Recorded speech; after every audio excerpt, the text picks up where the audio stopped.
everyone, I'm Joseph Brian C. Cantos, your instructor for today. I'm here to discuss you the brake system.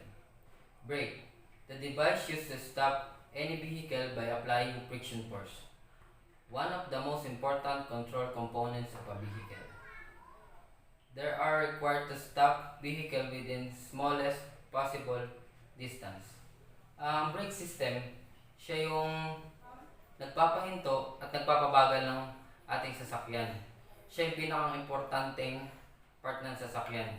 Kasi, for example, humina yung brake system natin, may cause na magkakaroon tayo ng accident. Next one is braking requirements. Number 1, brake must have strong enough to stop vehicle within a minimum distance in emergency. Number 2, brake must have a good anti-fade characteristic. Their effectiveness should not decrease with the prolonged application. These requirements demands cooling of brake should have very efficient. There are two common types of brake. The first one is drum brake. Shoe press against a spinning surface. In this system, the surface is called a drum. Drum brake have a more parts than disc brake and are harder to serve, but they are less expensive to manufacture. The next slide is the drum brake parts. The first part is wheel cylinder, piston, brake lining, brake drum, brake pedal, brake booster, master cylinder, and brake oil and hose. Next one is disc brake. A disc brake consists of cast iron disc bolt on will have in stationary housing called caliper. Caliper is connected to the same stationary parts of vehicle like axle.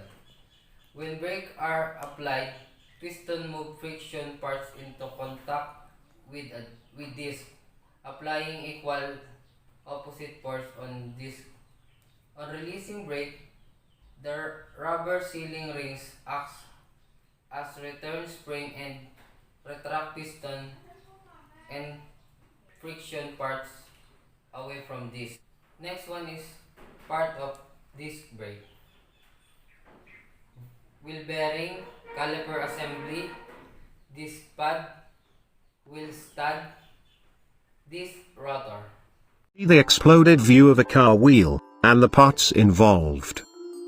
The wheel hub assembly, the disc brake rotor, the brake caliper assembly, the wheel, and the lug nuts.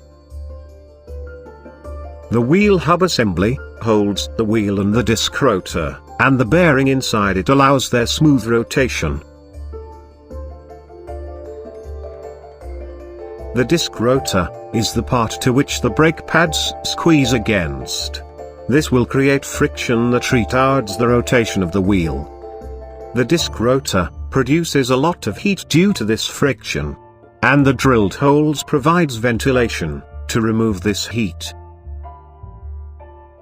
The brake caliper assembly uses the hydraulic force from the brake pedal to squeeze the brake pads to the rotor surfaces, thus creating friction, and decelerates the wheel.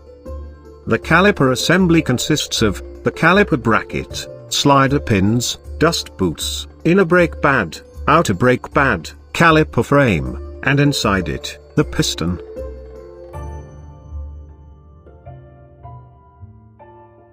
The caliper frame is having a banjo fitting, through which the fluid will reach till the piston. The pressurized fluid from the pedal side is capable of pushing the piston with great force. Also, the caliper frame is free to slide along the slider pins within the fixed extent. Now we know the parts, let's see how it works. When you apply the brake, the caliper will receive the high-pressure hydraulic fluid from the brake master cylinder.